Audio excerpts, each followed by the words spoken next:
Okay, here it is. The shack thanks you. Ah! So this is the unboxing. By the way, this is like a weird little lunchbox. It's the strangest little thing I've ever seen. And then when you open it, it has the Sprint logo. Whoa. And then you open it and there's ramen noodles. Just kidding. It's the Evo. Hooray!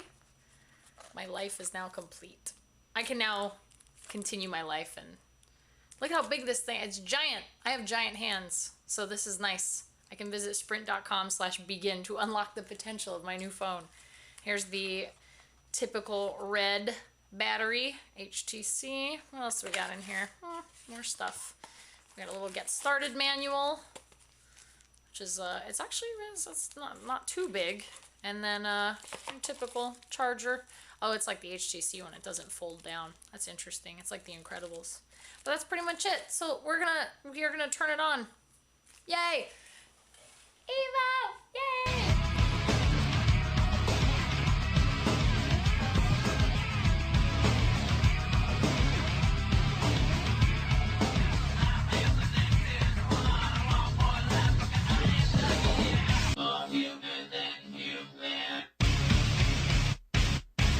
Happy Evo Day, everybody, and welcome to This Week in Android. Here it is. It's magic. Magic. We'll talk about it in a minute, but I just want to say hello. I'm your host, Ashley Sketha. Of course, the week after I make Jeff Ammons my official co-host, he ditches me for a company picnic, but that's okay. He'll be back next week. I'm pretty sure the picnic was an X-Men picnic, and they were trying to talk him into growing back his chops. So we'll see if that ends up panning out. But I do have a co-host here today with me. This is Mike Hobbs. He is a tech enthusiast. Hey. Thank you for coming on the show and being here today. It's great to be here. Thanks, Ashley. I'm happy you're here, and you were with me this morning when I bought my Evo. I was there, the big moment. It was exciting. Yeah. We almost didn't get one. No, we got lucky. We got really lucky. We walked into a Radio Shack. I did not pre-order, and I decided it would have been a little bit less crazy than going to a Sprint store. So we walked into a Radio Shack, and he goes, "Can I help you?" And I said, "I want that." And he goes, "Well, you're lucky because we have one left." So let's take a look at this. It is magical. Let's go to the Evo cam. And actually, just so everyone knows, the activation for this, they were saying was like 2 hours because Sprint's network is like buckling under the pressure of everybody getting on the bandwagon. So back to the Evo cam. You can see it's huge. It is gigantic, and I love it. Here's the camera. You can see it's got a really nice. I mean, the images are just gorgeous. If you care to switch over to the front facing, we can do that. And it will switch. And there's the camera that we're looking at right now. And there's me. Hi. So kind of neat. And so many cool applications already on there. I've checked out a bunch of other stuff. I ended up picking up Ring Droid and a bunch of our apps of the week. I finally have like a fully functional 2.1 Android phone. Yep. So hooray for the Evo. Today on the show, we also have Taylor Wimberly of AndroidandMe.com. He's the founder of AndroidandMe.com. Taylor, thanks for coming on the show today. Hey, thank you for inviting me to be on. Glad to be here. That's very meta of you to have your website on in the background. I love it. Well, it was last minute. I don't know what else to throw up in the background. No, it's good. It's good promotion for you, and I highly suggest that everybody stick around for the whole show because we've got some stuff to discuss. You and me, viewers, we have some stuff to discuss. But before we go into our interview with Taylor, let's dive into the news. Let's do it.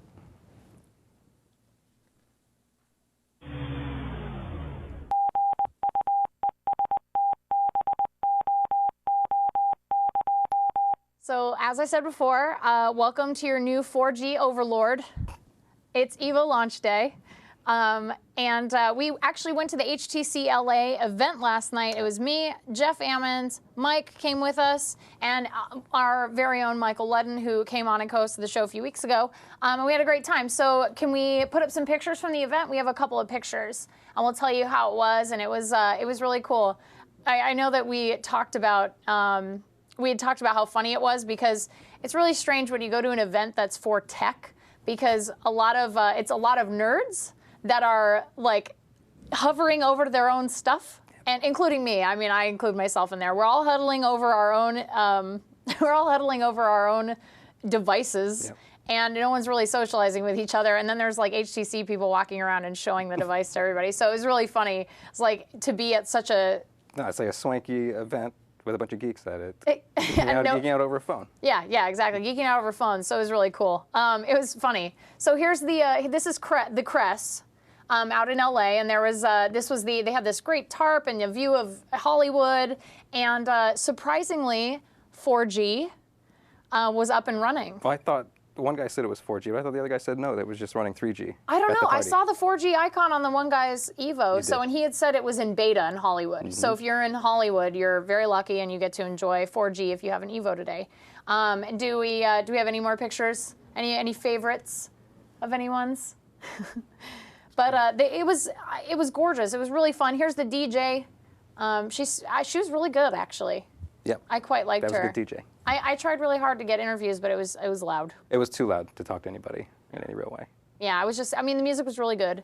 There's me looking ridiculous. I had a flip HD, and it was really fun. But we had such a good time. I felt like we had a really good time, and we got to see it. And there's me and Mike before sun went down. But it was a really cool place, and they had great food. The food was really good. The food was fantastic, except for that eggplant cheese. That was great weird. Orders. That was weird, but I ate it anyway.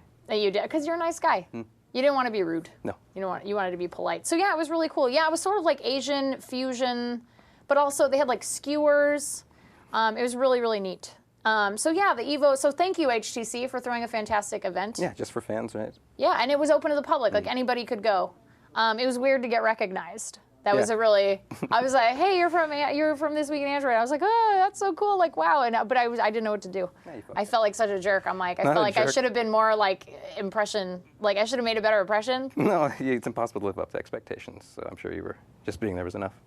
Maybe for the person. Maybe. All right. So we'll move on. Android 2.2 Froyo is actually preventing some applications from displaying in the market. Which is bad. Yeah. So if you have done the ROM for Froyo, you may want to roll it back. A voice at Google recently came out and said that 2.2 was not quite ready for full public consumption. We talked about that last week. And apparently those of us who were quick to update to 2.2 are now seeing that apps previously on the market in 2.1 are not showing up for 2.2. So New York Times, Epicurious, Flight Track, Calorie Counter, can't find any of those on the market. So if you're checking out stuff on 2.2 and you really want one of those apps, you might want to roll it back. Taylor, have you seen any of that? Have you been trying to get anything? You have yours rooted to 2.2, right? Yeah, I installed Android 2.2 a couple weeks ago, and I've been running it. You actually see this a lot of times with new Android phones. They have sort of there's a copy protection system where Google has to allow, a certain phone and a certain build to have access to those paid applications or the protected apps. So anytime there's, a new phone that comes out or a new app, Google actually has to manually add it into their market system so that you can be able to see those applications. And there actually is a hack so that if you have Android 2.2, you can go and you can still go get those apps. So it's just, it's coming. Soon. That's as a developer, soon. But yeah, and going with the updates to like with Froyo and everything, there was a recent interview in Mercury News. Google's VP of Engineering for Android, Andy Rubin, who's one of the more recognizable names in Android, acknowledged that the pace of OS development for Android is not sustainable long term. Like they can't keep pushing these updates out like every 6 months or every 3 months, 4 months. And so they're going to actually start scaling it back to a yearly update when things start settling down. So he explained in the interview that the speed of the updates has been due to their need to bring the product up to market spec. So I guess, well, you have an iPhone. Mm-hmm. And so you get one big update a year, generally speaking. Yeah, generally, more or less. So do you, from what you've heard of Android and what you've used on iPhone, what do you tend to think is a better model? Do you think it's better to update more often? Or, would you like 2 updates a year to your iPhone? No, I think just what he said makes sense, because being new, it makes sense that there would be a lot of updates in the beginning, because it almost is. It's almost a beta at that point. People are testing it. And, of course, it makes sense that it would slow down to a yearly cycle more like the iPhone, because then it's just better for consumers, less confusing, better for the hardware makers, just for things to calm down like that. I'm sure that's the way it'll play out. Yeah, for them to catch up. Yeah, and then to slow down. I mean, that makes perfect sense, because you wouldn't keep up with this pace. Yeah, and especially, and then we're finding that a lot of phone users right now at this pace are being left behind in the dust. We have people who are still on 1.5. Even there are phones coming out this month that are on 1.5. The Boost Mobile i1, the Motorola i1 is coming out with 1.5, and we're already at 2.2 pretty much. Taylor, do you think moving to a yearly update cycle is going to be easier for? Obviously, I think it'll be much easier for people to all be on the same build. But do you think, in terms of being open to development, do you think more manufacturers are going to be ready to update sooner after Gingerbread's released, or whatever H is? Yeah, no, I agree with the decision. They really were playing catch up, the last couple of years, but with this Android 2.2 release, they finally have included all the features that people were asking for and requesting. So I think they're finally at the level where, everything that people want is in there, and now they're just going forward, going to be adding, who knows what they're going to be adding. But yeah, the carriers and the handset makers, they were definitely struggling in the beginning. It was a learning process, to send out these over-the-air updates and get everybody moving. So I like the move. I'm happy with everything that's on Android 2.2 now. And Google has kind of moved to a distribution model where they update, all their applications through the Android market. Mm-hmm. So even though, you might not see an underlying framework update or firmware update, your phone will constantly be changing as Google updates, all their different applications to the market. So I think that's their solution going forward. Yeah, I definitely think that the move to the market is going to help kind of slow down that sort of hardware manufacturers, and also HTC with Sense. They're not going to be chasing after, going, wait, we have to make Sense compatible with everything in Android, as opposed to doing something with Maps, or moving all that to the marketplace is much better. I wasn't sure if this was true or not. And Taylor, I know that on your site, you were talking about how, I'm pretty sure we were talking about how we weren't sure if the Samsung Galaxy S was going to be launched they were saying it was going to be launched in 110 countries at launch, and that actually ended up being true. The Samsung Galaxy S is going to be launching, according to the Korean industry blog IT Times. The Galaxy S is going to be released in 100 countries, all within the same month. So, and then another 10, basically their launch is going to be 110 countries. So, Taylor, how does Samsung roll out a phone like that to 110 countries and make it fully functional? Do you know if they're going to be doing anything not having a market, for example, in some of those countries, or no pay? Well, the Android market, that's all determined by Google, which countries get paid applications and which developers can sell their applications. But I actually think the Galaxy S, is a pretty exciting phone. It has a 1 gigahertz processor as well, but this is a processor that Samsung has made on their own, and it's going to be, it should be faster than the current phones that we have out there. And it also has this new dedicated graphics processor. So it should be the fastest phone out there, the fastest Android phone out there in terms of playing games. Mm-hmm. I know we see it, it's going to be coming to T-Mobile pretty surely, and AT&T as well. I think what we had previously reported was that all 4 carriers in the United States were going to be carrying this phone. So I'm really looking forward to that later this summer. Yeah, I'm curious to know if a Nexus 1 situation is going to happen, where it says, they're going to come to all 4 carriers, but then at some point, Samsung either moves forward with another phone, or they end up saying, well, No, like but I don't know. I don't know if that's actually going to happen or not. I would imagine because they're third party, it would probably be. Yeah, but they're a huge company.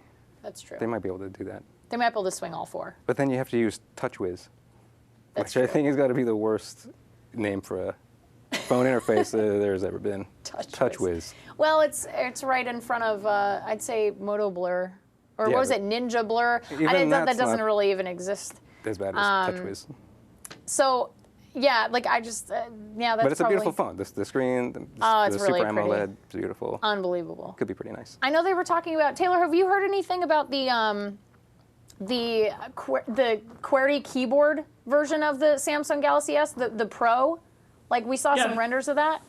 Yeah, there have been, I think all the renders out there have just, been interpretations of what it might look like.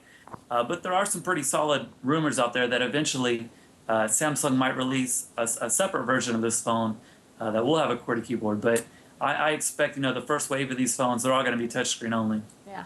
So if you're a big physical keyboard person, like you might want to wait until you see the Galaxy S. Although I heard that the Ally was really nice. The LG Ally. What is it? I call it the Iron Man phone. Oh, yeah. I haven't seen that one. I heard from Dominic Mazzoni over at our Ring Droid developer, who also works at Google. He was telling me it's just really, really nice. It's a great phone. I'm curious to see it. So if anybody has one or wants to tell me about it or anything like that, like feel free to shoot me a message. This is a topic that's close to your heart. Sort of. Sort of. Yep. AT&T radically changes its data plans. Huge deal. This has been a big uproar this week. Loses unlimited. Unlimited in quotes, which is just insane anyway to call something unlimited that has a 5 gigabyte cap. I mean, it's nothing. Yeah, it was like a ghost cap about it. So they're getting rid of the unlimited plan. So, but they said they're getting rid of their unlimited data plans, which capped off at 5 gigs, in favor of tiered options. You can be grandfathered in if you're already on AT&T and you have an unlimited plan. You can continue to have unlimited for an extra $30 a month. So you will continue to have your unlimited plan. However, if you change your plan, you have these options. You have the Data Plus plan, which is 200 megabytes for $15 a month, which is a YouTube video. Well, it's email and those normal websites and things like this. It's basically not for smartphones. No. If you go over that, you get another 200 megabytes for another 15. Yeah. AT&T likes to think that 65% of its smartphone customers use less than 200 megabytes a month. Well, I think they don't think that. I think they have data that shows that. I have a hard time believing that. Why would they make that up? Because the majority of AT&T users are iPhone users. The majority and of them? Smartphone users. People have smartphones. There is no way you're going to tell me that... Mike, there's no way you're going to tell me that 65% of their smartphone customers use less than 200 megabytes a month. Some months I use less than that. No, I don't believe you. Because I don't download. Why would I? I don't download TV shows and movies onto my iPhone. You don't watch YouTube? Sometimes, but not really on. You don't listen to podcasts? But I stream them. I mean, does that count? Not as much as I use my iPad for that stuff. So sometimes I am under 200 megabytes, but I wouldn't. Not that I would get that plan anyway. It's just a little too. But on the 3G plan for the iPad, though, you would never use less than that. I wonder if they're including. Taylor, do you think they're including iPad users in that? Just out of curiosity. I'm not sure exactly what they're going to do with those, if they're going to grandfather those in or not. I have some numbers on this, though. What I've heard is that the average iPhone user uses about 400 megs of data per month. But we have seen the average data usage per user has increased. I think what I read was like 3.5 times or 350% over the last year. So the trend is everybody's using tons more data. I think, though, this is really a signal, though, this is the end of the unlimited plan. And going forward, I think all the carriers are going to be adopting, the tiered plans where, you pay for the data that you use. Yeah. I'm very happy, I have to say. Sprint, I'm very happy that you did not go yet. I didn't know, this is not a guarantee that it won't happen at some point, but thank you for not making it a tiered data plan, because I don't know why, but it's the idea of being locked into that. Like, I hope I don't use less than this amount a month, or more than this amount a month. You don't want to have to think about how much data you're using all the time, but I'd rather just pay the extra $10 for the data premium on the Evo, and that's it. Right. I breathe more than the average value of oxygen used by Americans because I am much taller than the average American. So there you go. I'm 6 feet tall. One of our chat room people, he's like, do you breathe the average value of oxygen used by Americans, or are you over that? Far more than the average. I'm really big. So I'm really excited about this because it is the silliest thing I've ever heard. So there was an angry AT&T customer. Oh, you're onto this. Yeah. There's this angry AT&T customer, and he emailed the CEO of AT&T, and he was mad about this tiered thing, and he got a cease and desist letter. Yeah, he did. That seems a little bit outrageous. Well, it is outrageous, but I mean, AT&T was quick to say, this was just a little mistake. It was a little illegal snafu. Well, let me ask you this. A big company, they have all kinds of weird things going on. But let me ask you this. Do you think that they only apologized because people were so up in arms about it? Well, sure. It's just like a PR. Yeah, if no one knew about this, why would they apologize to this poor one person? They wouldn't care. But it got out, so they had to do something. That seems They had to clean rude. up. It's a big company. They're always kind of rude, aren't they? I got asked on Twitter, I wonder if Dan Hesse from Sprint, like if we send him a letter. And then I replied, I said, I'll let you know when I'm angry at Sprint, but like I'm not angry yet. I doubt it. So, yeah, that's true. Well, all right, we're moving on from AT&T. Taylor, I'm really excited about the double twist. Double twist for Android. Very exciting stuff. For anybody who's using Android out there, this is like big news. Because oftentimes we do not have a solution for syncing that is as simple and easy to use and one-stop shopping, if you will, like iTunes. Double Twist is trying to fix that. And so they just released the new Windows version of Double Twist, so you can now search the Android market within the program, which is super cool. And we also have an Android app. And let me show you guys. Let's switch over to the Evo Cam. And I'm going to show you the Double Twist app. There's a music player in there that is actually really fantastic. I love it. So you can go in here and you can check all your songs. My phone, maybe I haven't synced my stuff yet. Oh, maybe I can't do it. I don't think I've synced. I know, it looks terrible. I thought you did that. No, not to Double Twist, though, I don't think. Okay. Anyway, so, Taylor, do you have it on your phone? Yeah, I've tried out Double Twist, or I have the desktop application as well. I really think it is there's a couple of people trying to do, the desktop sync, but I think Double Twist is by far the leader, and it's the one I always recommend, to my friends that are either switching from iPhone or coming over from a different platform. I always tell them to download it. I know T-Mobile as well has endorsed it, and all the new T-Mobile Android phones, they have it pre-installed on the phone, so I think Double Twist is definitely here to stay, and it's an application I use. I like it. Do you, Mike, do you think that at some point Google might buy Double Twist? Oh, I don't know. That might make sense. I don't know why it's not part of the standard. The standard Android. Yeah, as like it's not part of the operating system. Why it's not just in there? Because it doesn't have good media playback capabilities anyway, out of the box. That's true. Yeah, no, a lot of people are saying they like. Taylor, do you like the stock media player, or do you like the Double Twist media player better? Yeah, the Double Twist one is a little nicer, or even the one in the HTC, their Sense UI, their media player is a little nicer, but they all work for me. I don't have any complaints with any of those. Very cool, very cool. So you had mentioned I had to ask you this, so I'm glad that I did, because it ended up being on your site this week about Sprint, the Evo doing free tethering. So would you like to tell us a little bit about the Sprint Evo doing free tethering, just like every other Android phone? Yeah, well, it's not really, I guess it's not a huge secret, maybe to those that are new to Android, but yeah, there's a lot of free applications out there that will allow you to do tethering. Most of the free applications, you have to use a USB cable to tether to your laptop, but it works perfectly free. These applications can be found in the Android market. One of them is called PDA-Net, the other one's called Easy Tether. But the carriers are the ones that allow these applications to be on their market. So I know there's some carriers that have said, tethering is against their terms of service unless you're going to pay them an extra $30 a month. But yeah, the reality is you can do it for free on almost any Android phone out there.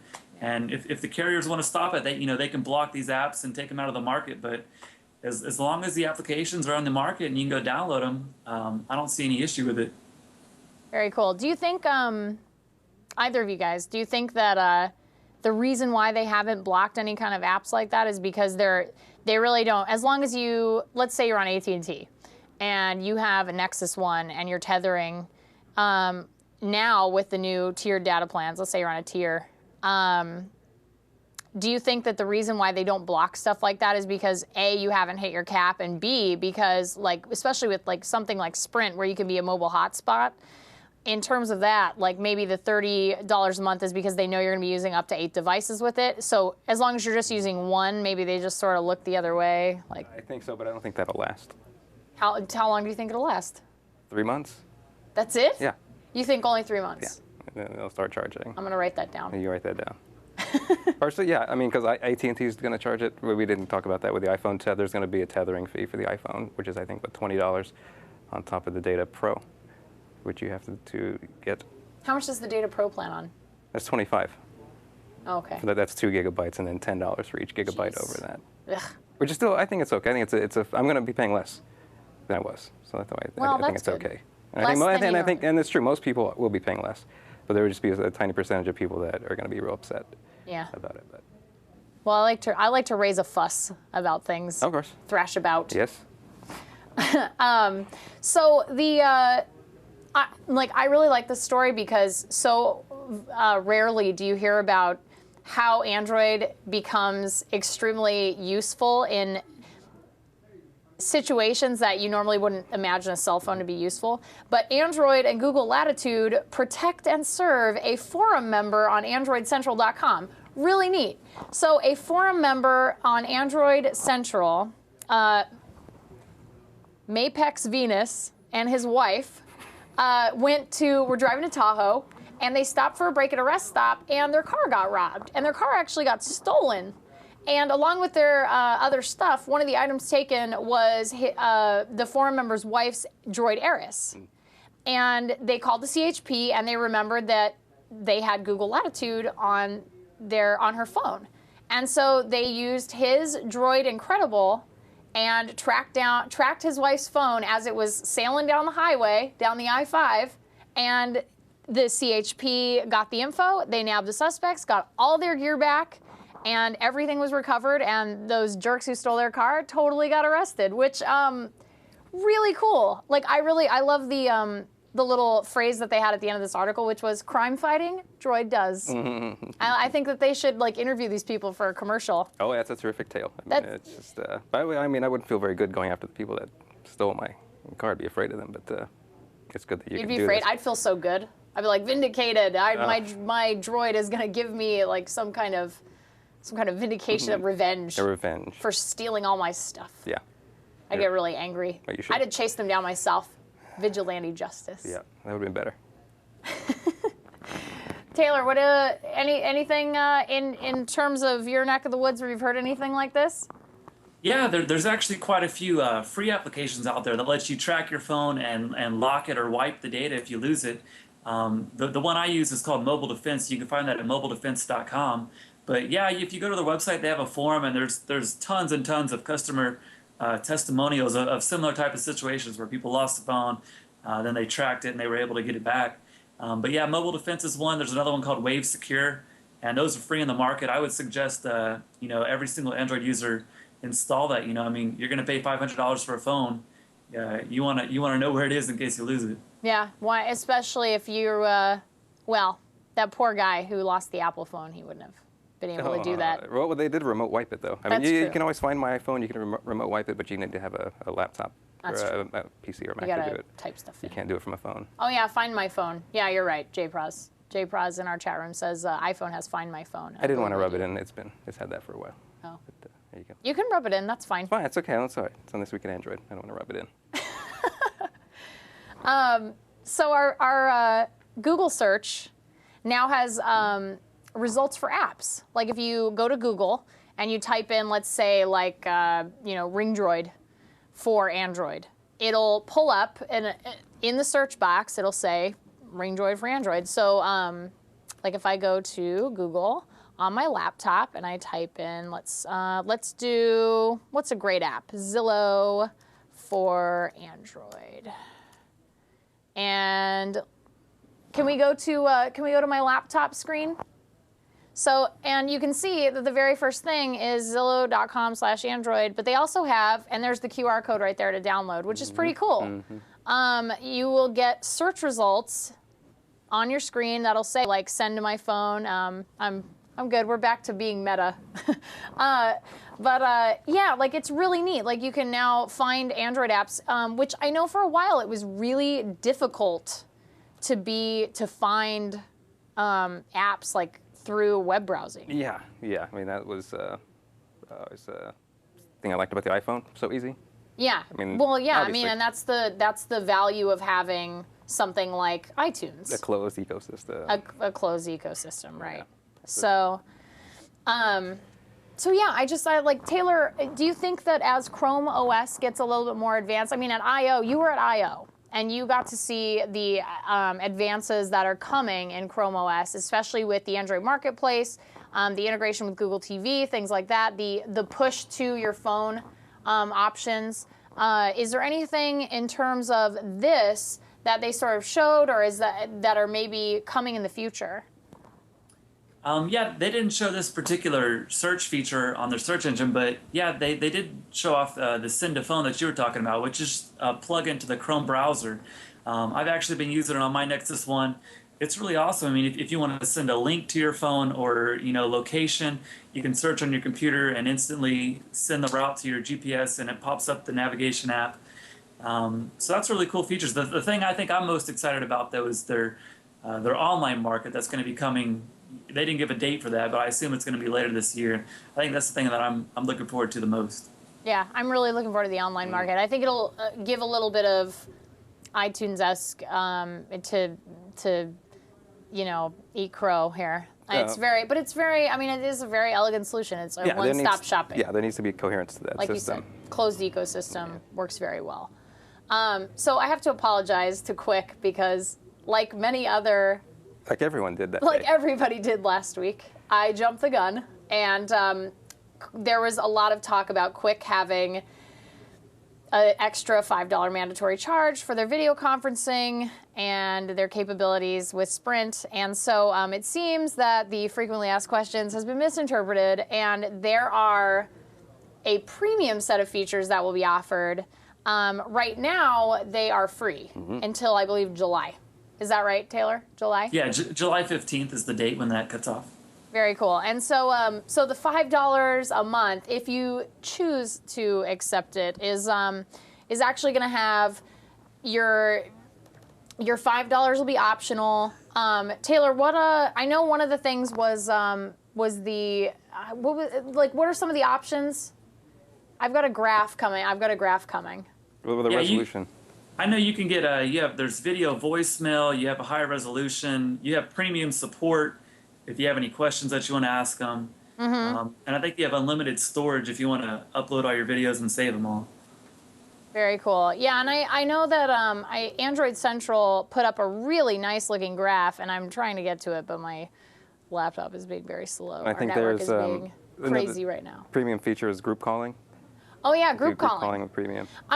So if you are interested in these things, you can go on to Quick, get the app. It comes preloaded with an Evo if you get an Evo, and you will be able to try them for free for a month and a half. The Evo hotspot feature, not free till July, unfortunately. Fathom in our chat room is asking that. It is $30 right up front if you want to have an 8 system capable hotspot feature like the overdrive. You got to pay $30 right up front when you order it. So yeah, sorry guys. I really wish that the overdrive was. But again, that's asking too much. Do you think so? Yeah, sure. I mean, 8, that's quite a capability. I disagree. Really?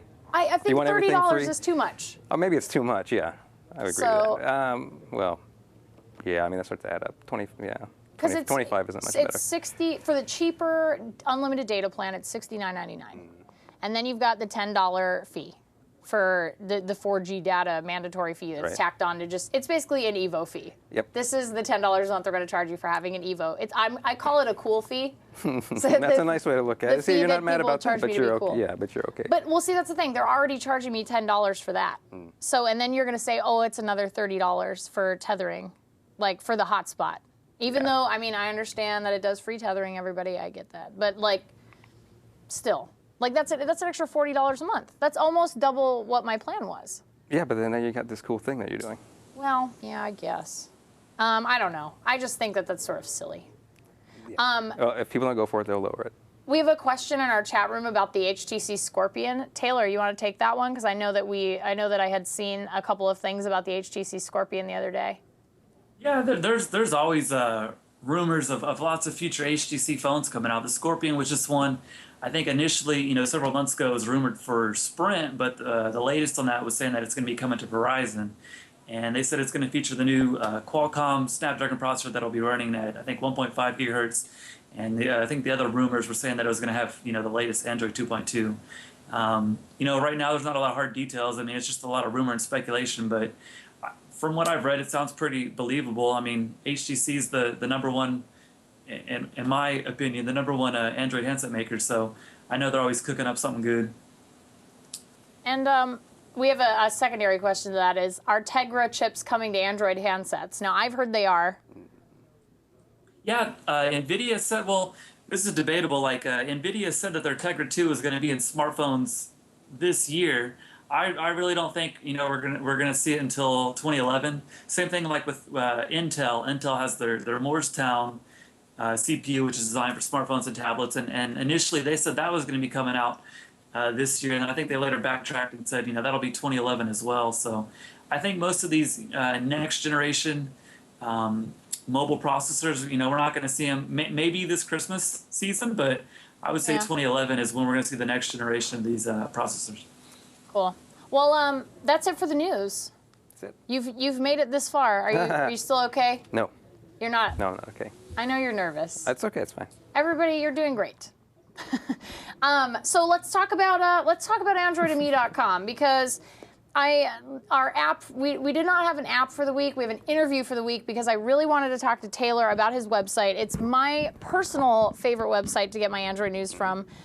Even though I get my news from various other sites like Engadget, Android Central, Fandroid. I mean, I get Boy Genius Report. I get stuff from everywhere. But I really love the layout, especially of AndroidandMe.com, and its founder is on the show with us today. So Taylor, I want to know when you started up Android and Me. Well, I mean, it really started back when the G1 came out. I pre-ordered that phone and had it since the beginning. I think our blog didn't maybe go online until the beginning of last year, and it really kind of started as a hobby. And then just recently, I mean, I started doing it full time, but I'm still a rookie. I've only it's been a fun ride, but I've only been doing this full time less than a year. I haven't even been doing it a year yet. And so, what kinds of sections are available for people who haven't been to Android and Me? What kind of sections are available on AndroidandMe.com? I know that there's a couple of things on there that are a little bit harder to find that are really cool, like a calendar feature. Yeah, the site is always evolving. I mean, we just launched a redesign last month, so we're still kind of seeing, what features people want and what people like. But yeah, we're trying to do more app reviews and game reviews. So we've built out sections for apps and games, and we're also trying to build up we got like a little miniature phone database, but that's something we're going to be expanding in the future, so that if you're new to Android and you don't know anything about the phones, just something that you can easily come in and compare the phones for the different carriers. Other than that, though, I mean, we have lots of different sections. We have a phone store now. If you want to buy a phone, we have accessories. Like you said, we have forums, we have calendars.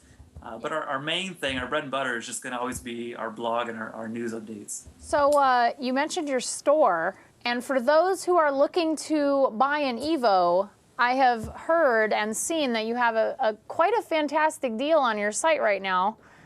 I know you probably can't mention the price on the air, but is there anything that you want to mention, talk about? Like, I know it's a really good deal, so it's less than the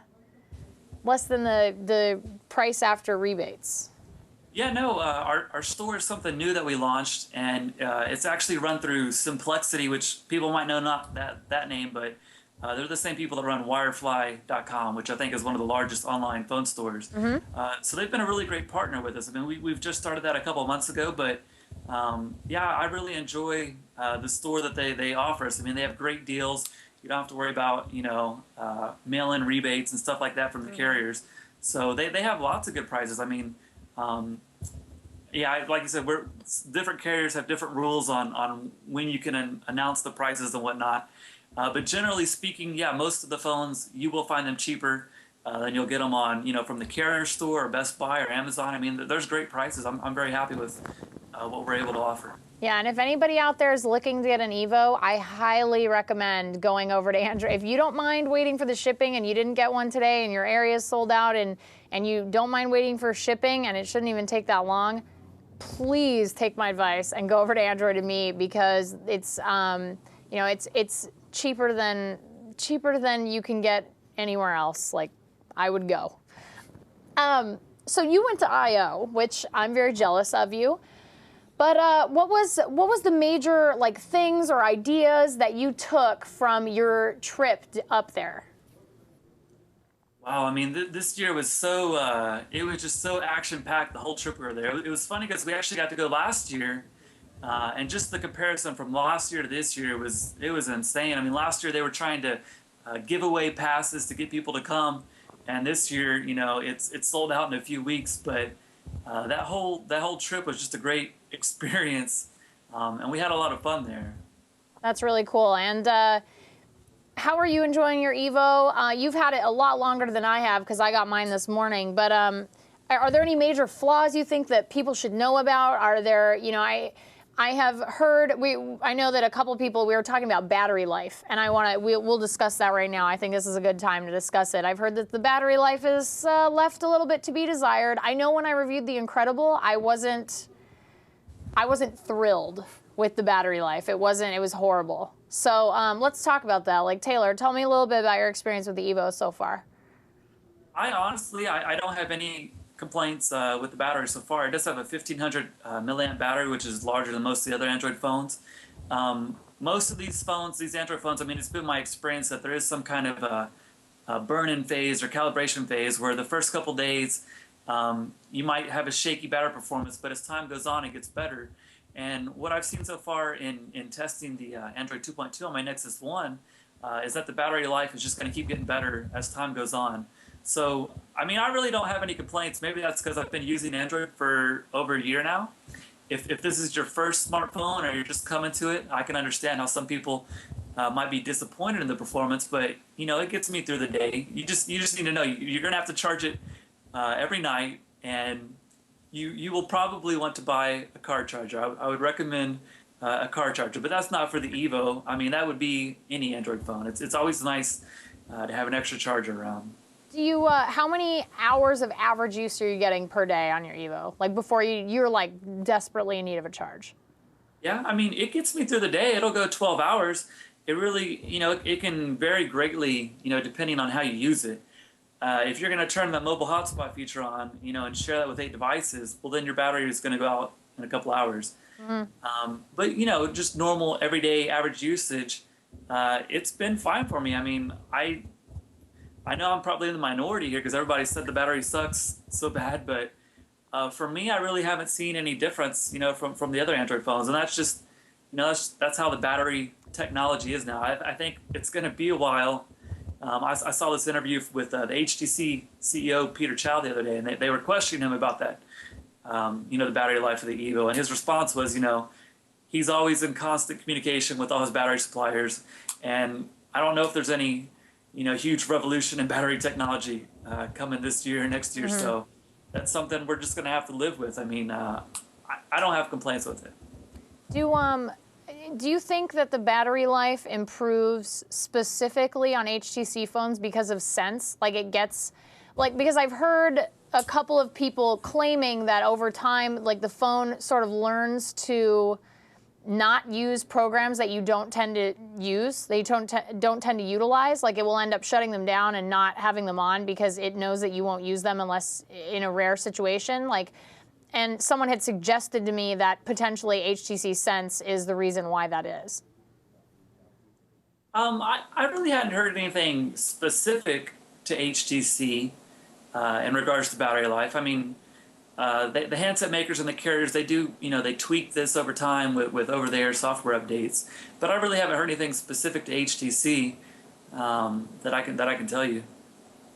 I like Jay Praz. He says, so my phone's going to make me coffee in the morning because I drink coffee regularly. I can only hope that that's true. I don't think, that seems a little wide of the mark anyway, that they would do that, and that wouldn't be a feature that they would tell people about or that you wouldn't know about. Well, yeah, that's true. They'd probably be screaming that from the rooftops. Yeah. Hey! It's just anecdotal.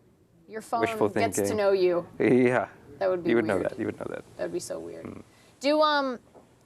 Have you heard anything about the 4G tethering with Evo? You had some interesting 4G versus 3G testing, and I think that a lot of people are very curious as to what the results of that were, because I know I was surprised when I saw them. So I would love it if you told our viewers a little bit about that. Yeah, well, we did do quite a bit of speed testing, and I've tested it all over Texas. Texas was one of the first states, to get this WiMAX network in a lot of their cities in Houston, Dallas, San Antonio, Austin. So it's pretty well spread out, and I have tested in quite a few cities.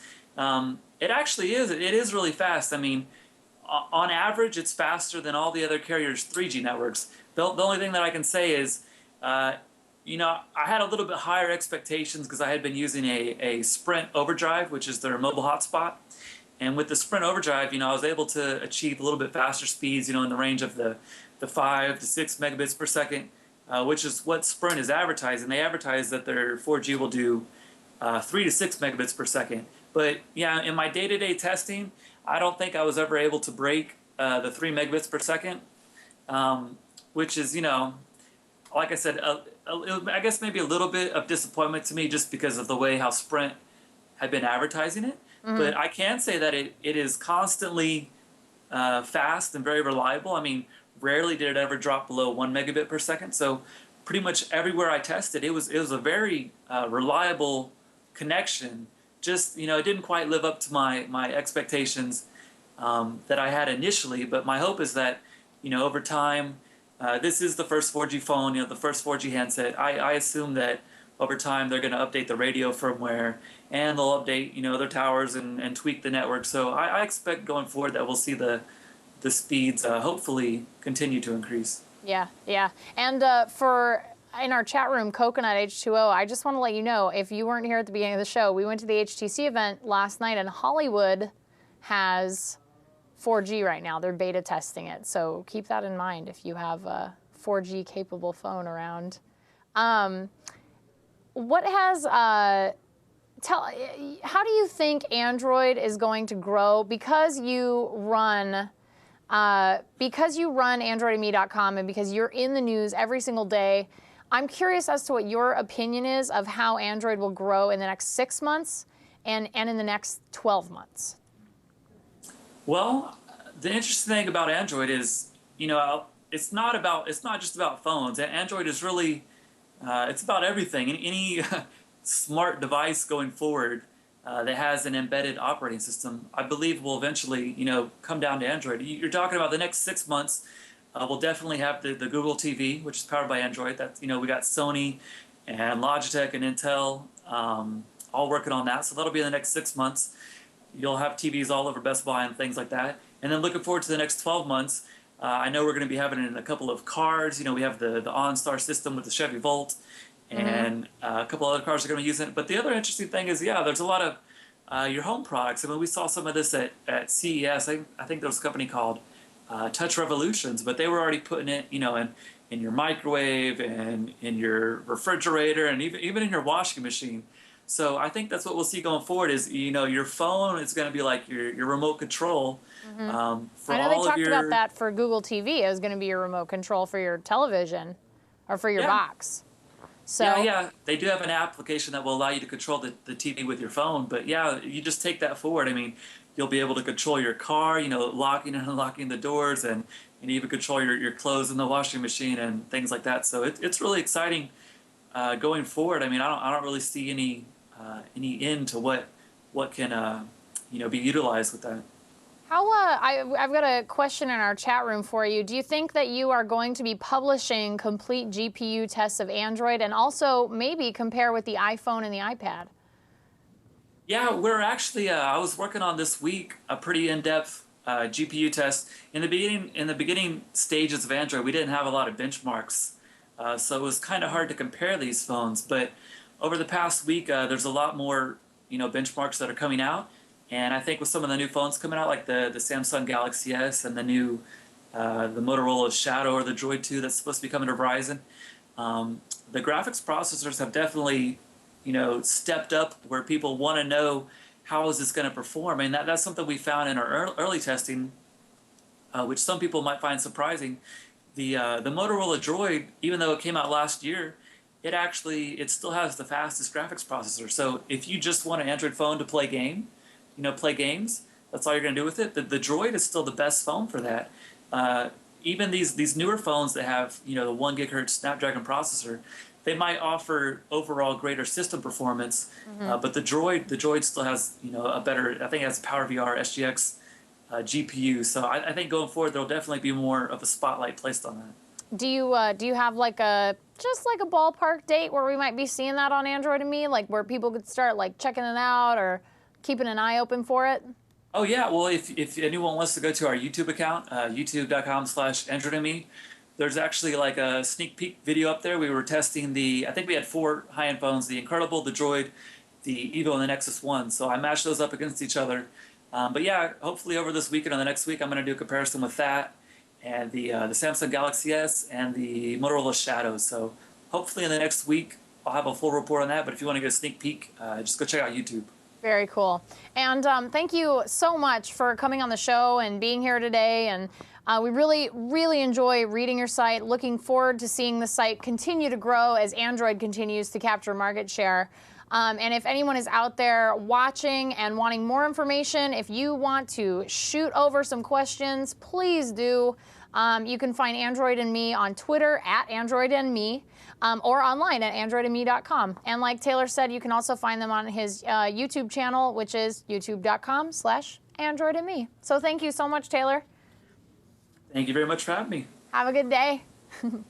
Bye. So folks, it's about that time. The end of the show is nigh. You made it. I did. You didn't die. I didn't die.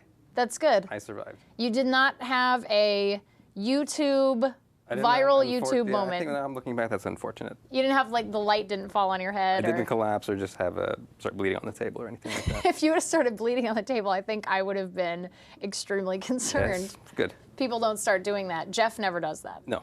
He doesn't bleed on the table. I'd like to thank, obviously, Taylor Wimberly of AndroidandMe.com for coming on the show. Again, you can find them on Twitter @AndroidandMe. Mike Hobbs, our tech enthusiast, and my friend. It was awesome to be here. Thank you for coming on the show. Happy to sit here. Where can people find you? You can find me on Twitter. I'm Valis23, VALIS23. Very cool. And as always, you can find me at Android Ashley. But before we close the show, I have some really major news for the show. This sadly is going to be the very last episode of This Week in Android. But don't panic, because we are going to be here next week, Jeff and I. We are expanding the show to This Week in Mobile, where we will be talking about everything mobile geekery, not just Android.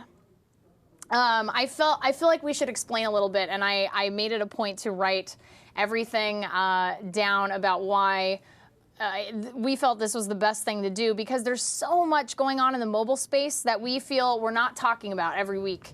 And now we can talk about the major things going on across all carriers as opposed to just one specific operating system, because sometimes when something doesn't pertain directly to Android OS, I would love to talk about it. Yes, even Apple. You know, the thing is I'll still be Android Ashley on Twitter. I love Android, and it's awesome, and I'm a big fan of it. And Jeff will still be an Apple hater.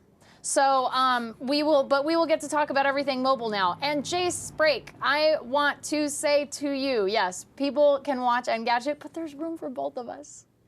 Can't we all just get along? Yeah, and Gadget does not have you. That's true. I mean, that's, I think, the main point that doesn't need to be said. What is it? Neela is not blonde. No, they do have Johanna Sturm, but she's not blonde either. That's true. So. And I wear shirts that say pancakes. So everybody needs to hang out here and watch This Week in Mobile next week. And to our rabid Android fans, I can only ask you to stick around next week. I promise we will not disappoint you. And if you run or know someone who runs a company that's looking to sponsor a show like This Week in Mobile, I'm not above a shameless plug. Email us, sponsor@thisweekend.com. We are open to everyone now. T-shirt companies, gadgets, toy makers, shirt peddler, whatever. Mobile companies, hardware makers, software. We just want to hit up our demographic and get out cool stuff that might be unique. Relevant and interesting. That being said, I still love Android. Of course. And I'm still leaving these on my desk. That's going to be the end of our show today. Like I said, I know I'm sure that some people are going to be very sad. They are, yeah. But that's good. That's good. That means they care. That's true. So, and I hadn't thought of it that way. And they're going to come back, I'm sure, just to see. I hope so. I know I like niche. I like the niche content as well. One of our chat members saying I prefer niche content. I do too. Sometimes I feel like we're already covering this stuff already, like sort of skirting around it. Like sometimes we'll talk about Apple, or sometimes we'll talk about, like when Palm got bought out by Hewlett Packard. Like that's something I want to talk about on the show because it affected Android anyway. So generally speaking, I don't think it will be as big of a transition as I'm hoping it's not as major of a transition. I think it'll be fine. I think it'll be fine. It's going to be better. People will see. Okay. They give it a chance, it'll be better. All right. And but there are other thisweekend.com shows. If you're interested, we have This Week in Social Media. I don't know if the show's going to go longer. We'll see. Maybe. It depends on how much news and everything for the week, but probably just an hour like we do now. We probably won't ever have a short show like we did last week. So we may go an hour and 15. But we also have This Week in iPad, This Week in Social Media, This Week in Twitter. Well, I think we rolled in Twitter to social media now. But we have This Week in Startups, This Week in Venture Capital, and of course, Kevin Pollak's chat show. Very popular. Very popular. Yeah. Streamy Award winning. Really, really cool. Very good. And we got some other shows coming up, so definitely check us out at thisweekend.com. I really think that we're going to have a lot of fun with This Week in Mobile. And now we're not sharing a hashtag on Twitter with This Week in Asia, so that's really cool. They asked me if I could stop using it a couple months back. I'm like, I don't know what to do. So yeah, we're going to have a lot of fun, and hopefully you will too. But as for us, I'm Ashley Sketha. Mike Hobbs, thanks for being here. My pleasure. And that's been This Week in Android. Have a great week, everybody.